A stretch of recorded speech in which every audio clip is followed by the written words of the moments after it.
Hello. Welcome. If anyone's there. If you're not, just waiting on you. What up, AJ? What's good, young man? Whoever pops up, I'm going to call you out. Come join me during lunch. Please share, too. We're going to have a really brief talk today. See what I can get on here. Bro! AJ, man, it's been a minute, man. I'll see you soon, though, right? We're going to connect. So this is Lunch Talks with Matt Genius, which is me. And we're going to talk. We're going to have some conversations. We're going to talk about different topics of importance. Mental health, of course, will be the main focus. That's where I make my bread and butter, mental health. So let's see if we can get a couple more people on. I'll wait till 12:05 because I know people. I get that food on that food run. I don't want you to miss out on your lunch, but I want you to join me for lunch. Lunch Talks with Matt. We're going to talk about something real serious today. How's it going, Elliot? Thanks for joining. Make sure you share. Tell a friend to tell a friend. Another one is tell a friend to tell a foe. If you don't like the person, still share it because they might need it too. All right, so we're going to wait maybe 4 more minutes. I'm going to find some music to put on in the meantime while we wait. And then we'll start. That won't be too long. I just want you to join me on your lunch breaks. We can talk about mental health. So we got this thing connected. Whoa. Turn you down a little bit.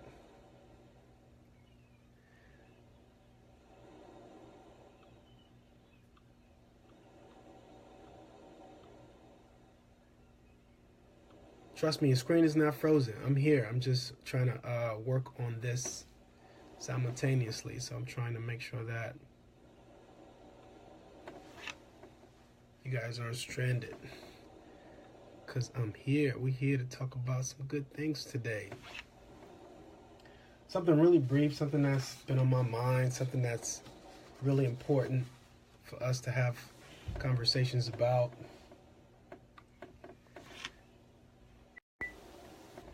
So whoever's there, join me. If you're there and you already joined in, share it. Tell a friend to tell a friend. Please share, please share, please share, please share, please share.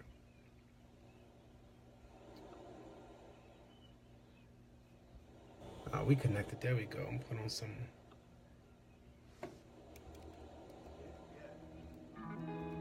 There we go. Got some mood music in the background.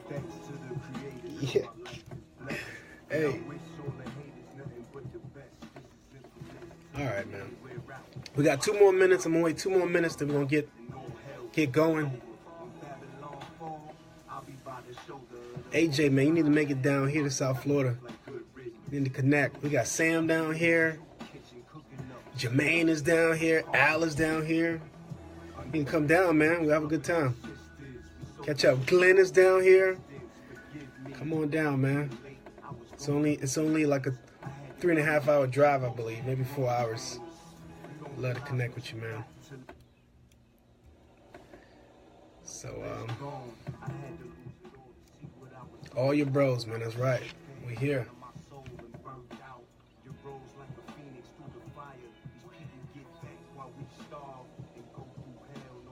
What's going on, Kenny? Thanks for joining. Please share. We got 1 more minute, then I'll talk about our soup du jour, our topic for today. And if you don't know, I'm gonna try to do this more frequently because if I want to hear the conversation about mental health continue, then I have to be a part of the conversation. So I'm opening this forum up. I'm trying to be more accessible through social media. I don't like to do it, but I like you guys, so I'm gonna do it for you. And today, I have a particular topic I'd like to discuss. So if you have questions, type them in. Or if you have questions that's not related to the subject today, type them in anyway. You know, if I can't answer right away, I'll get back to you within 24 hours. And so please share. This is Lunch Talks with Matt Genius. All right, it's 12:05. Let's get started. So today I wanted to talk about the terminology crazy. Everybody use that word more frequently than they should. You know, it's in songs, it's in conversations, it's in kids' vocabulary. They use it at school, and here's the issue: it's messing with my field. It's killing us over here. You know, like when we say crazy, what do we really mean? There's so many different meanings behind crazy. It could be positive, and it could definitely be negative. And so what I'm trying to find, or what I'm trying to get to, is a balance between what you're trying to say and what you should say. Okay? Let's go with the first example that I have for you. Yo, that was crazy. That's more of a positive spin to the word crazy. When you say, yo, that's crazy, trying to say, yo, that was good, or that was like unbelievable, that was amazing, which is okay. Or did you see what happened, man? Yo, that joke was crazy. Saw that movie, it was crazy. Heard that song, that track was crazy. Yes, I get it. It's a good track. And here's the other side of that. We talk about each other and we use that same word that we use to describe something positive as something negative. Yo, man, you shouldn't talk to him. That dude is crazy. Or, man, don't even waste your time with her, man. She's crazy. Right? And what do we really mean? Are we trying to say that this person doesn't have, I don't know, her T's crossed and her I's dotted? What are we trying to say when we say crazy? So I'd like to know, because here's what it's doing to the mental health professional field. When we say crazy, and you say that people are crazy or things are crazy, and it comes off in a negative form. It prevents people from actually admitting when they do have problems that deals with their psyche, you know, their mental and their emotional state, you know. It prevents them from getting help because that's a negative phrase. That's a negative word. You're crazy. What's going on, Chris? Thanks for coming through. Please share. So we're talking about the word crazy today, right? And so for us as a mental health professional, when I hear anyone in conversation saying, yeah, man, that person needs to go to treatment because they're crazy, I'm like, no, you're not helping us. You're not helping me. You're not helping us at all when you say someone is crazy. You know, in fact, you're probably deterring them from actually going, because nobody wants to be labeled crazy. I know I don't. You know, so let's talk about other words we can use instead of crazy. What are some words we can use instead of crazy when we're talking about something's really positive, something really good? Yo, did you see that movie? It was tight. It was dope. It was fresh. It was nice. It was ill. You know? Or, man, that track dropped. That joke was live. It was lit. It was this. It was that. You can say a bunch of different things. Don't use crazy. You know? Or when you're saying someone, let's say a female or a male in a relationship that's not doing, that you don't really think is in the right frame of mind to date. You don't have to say that they're crazy. You can say, man, she's full of drama, or this guy can't be trusted. He's not trustworthy, or he's unfaithful. Don't say crazy. Okay, what do you mean by when you say crazy? Do you guys know what crazy? Do you even know what that really means when you're saying someone crazy? Psychotic, you know? That's the short of it. And I'm gonna read some stuff, make sure that I give you guys some information on what it is to be psychotic, or psychosis is what it's called. Psychotic disorder. Basically, it's an illness that's like schizophrenia, you know? It's a condition that includes delusions, hallucinations, you know? I mean, incoherent speech, all types of stuff. Some of the symptoms that you may find from behavior-wise, you have stuff like disorganized behavior, basically doing things that aren't normal, you know? Doing things that aren't normal, aggressive behavior, really agitated, hostile, hyperactive, hypervigilance, you know? Self-harming behavior, social isolations, lack of restraint. All these things deal with psychosis, basically a psychotic person. That's just behavior-wise. Cognitive-wise, meaning the way they think, their thoughts are confused. They believe things that are out of the ordinary, loss of memory, racing thoughts, slow to uneven thoughts of suicide, unwanted thoughts, difficulty thinking or understanding, Now, we talked about behavior. We talked about cognitive stuff, meaning the way they think. Now let's talk about the mood that people get in when they're in a state of psychosis. Some of them are angry. Some of them are anxious. Some of them are apathetic. Some of them are excited. Some of them feel detached from reality. Some of them feel like they have religion, delusions, visual hallucinations, all these things, you know. And the psychological state that they're in, they have fear, they hear voices, they're in the depressed state, manic episodes, a whole bunch of stuff. That's a person that's dealing with psychosis, right? So when we say someone is crazy, this is what we're saying. We're saying that they're suffering from all of these things.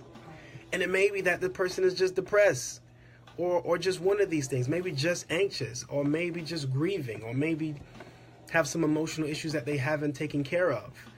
We can't say crazy. Try to use something else. You help that person out.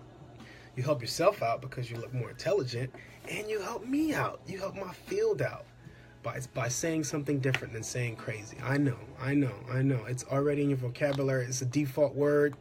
Saying that someone's crazy, saying that something is crazy, we got to do better because it's definitely not helping. Definitely not helping. Now let's talk about some treatment. How do you treat someone that has psychosis? Of course, hospitalization based on the level of psychosis they're experiencing. Hospitalization is one thing.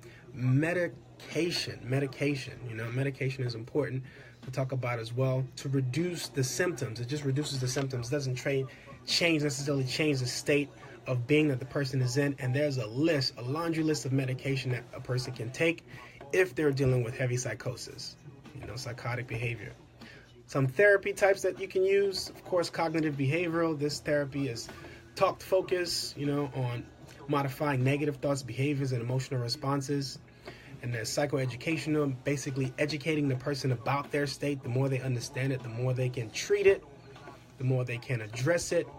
And of course, family therapy, because when the person is dealing with a psychotic episode or in that state for themselves at any period of time, it not just impacts them, but it impacts the people they're around. If you have someone in your family or in your neighborhood and they're psychotic, that person is impacting their entire community. So if it's the immediate family, they are being impacted as well because their level of stress go up, their level of anxiety go up, their level of fear goes up, and so they may need to be treated as well. So that's a little bit about what I want to talk about. You can see a clinical psychologist, a neurologist, a psychiatrist, and of course an MD to deal with psychotic disorder. So let's summarize really quick. No more saying crazy. Well, not no more, but we're going to try to at least decrease the amount of times we say crazy and who we say it to and the context we say it in, because when we call someone crazy, we're basically saying that they're psychotic, and they're not crazy, They're not crazy. Crazy is way beyond what we think or what we see or what we, can actually fathom. There's a lot of things that we can't see that people deal with that may put them in this state, but a lot of the people that we say that are crazy, that need psychological assistance, that need a therapist or a psychiatrist or whatever, they're not crazy. They just may be dealing with other stuff. So let's not say that someone's crazy. Yes, you can say that a beat was crazy or, a movie was crazy, but let's lay off calling each other crazy, okay? Because I'm not crazy. You're not crazy. You may be going through something right now that you may need to talk to somebody about. It doesn't make you crazy. It just means that you're ill emotionally or psychologically. The same way your body gets sick, the same way, you feel pain internally in your joints, through your nerves, the same way you can feel pain in here and in here. And the way to treat that is, first you have to identify exactly what it is that you're dealing with. And after you identify exactly what it is, then you find a proper place to get treated. There are a variety of mental health professionals that can assist you pending the actual issue that you're dealing with. I am a licensed marriage and family therapist. I see a variety of cases. I see individuals, I see couples, I see families, I run groups, I do presentations on mental health issues, from depression, sexual trauma, to conflict resolution, communication, anger management, you name it. So, in short, no more crazy, all right? And if you do see someone that may need to talk to a mental health professional, don't open up with man, or don't talk about that person and say, yo, this person's crazy, because that's not helping. All right, what helps is approach them heart to heart. Say, listen, I'm concerned about you. You may be dealing with some psychological issues. You may be dealing with some emotional issues. Maybe you should go talk to a professional, and send them to me. Not to say that I'm going to help them, but if I can't help them, I will always find someone that can help them. Not even just in the state of Florida. I've been finding people to help if they need help in other states as well. Not to say that I have all the answers, but this is a start. All right? So thanks for joining me for Lunch Talks. On Wednesday, I'll come back at 12 o'clock for about 10-15 minutes, and we'll talk on another subject that I'll highlight throughout the week. I'm going to try to do this more often because I know people have a lot of questions when it comes to mental health that they can't necessarily get answers for, or they don't have time to call a professional for. So hit me up, inbox me, send a message in this thing right here, share it with your friends, with your family, whoever. They can always talk to me. I'm available. If I can't answer today, I will answer within 24 hours. That's my word. All right, you guys have a great lunch. Thanks for joining me.